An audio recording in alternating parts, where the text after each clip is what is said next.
Now, in the monastic tradition, there's also conflict. Anybody who thinks monasteries are peaceful should go and live in one for a while. They're outwardly peaceful, but inwardly, people have the same problems there that they do in any other community. Have you ever lived in a community?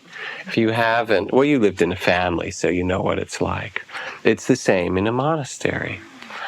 What does one do with the kind of conflict that arises there? There's a whole set of teachings that came out during the time of the Buddha when there was a big quarrel between monks about how they should practice and who was doing it right. It was so bad the Buddha came and tried to mediate it, and they wouldn't listen to him. These monks said, no, those guys are wrong. These ones said, no, those guys are... The Buddha said, wait a second, I made up the rules. They would not listen. They would not listen. And so finally he went away for a while, and only after a long time did he return to this particular monastery.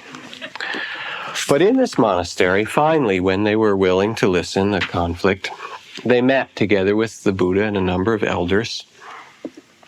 And as they did, they established 7 points for reconciliation, ways to handle conflict.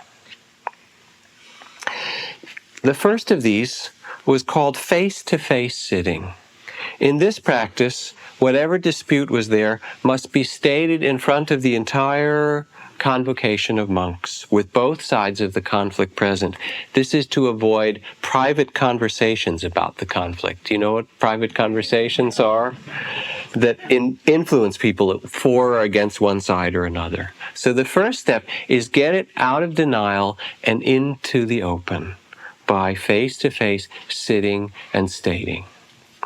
Then the second practice is called remembrance or listening. In this, each of the parties tries to recite and remember all the details that led up to the conflict with as much clarity as possible, and to listen to one another patiently, as the community does, until everything that they need to say has been said. Often just listening to another person has an enormous healing effect. There's a kind of respect in that listening. People so long to be heard and understood.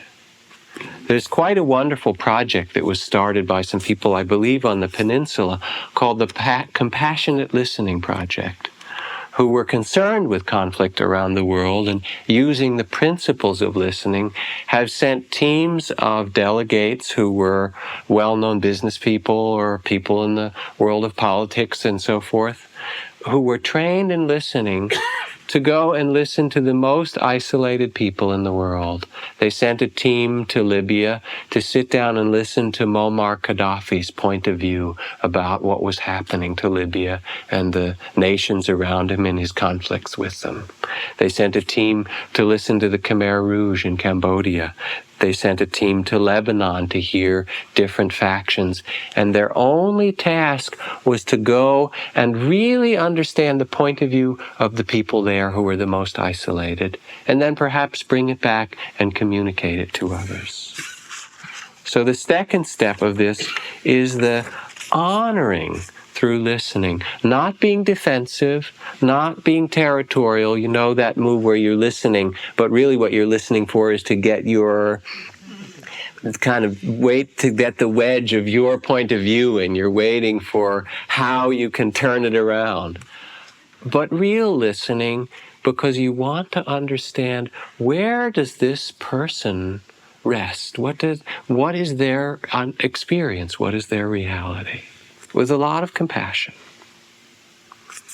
We all want that. We all want that kind of respect. I mean, if you give nothing else to your lover or your spouse or your children or your parents or your colleagues, but just that quality of listening with respect, there's this tremendous sweetness that comes. People love you for it.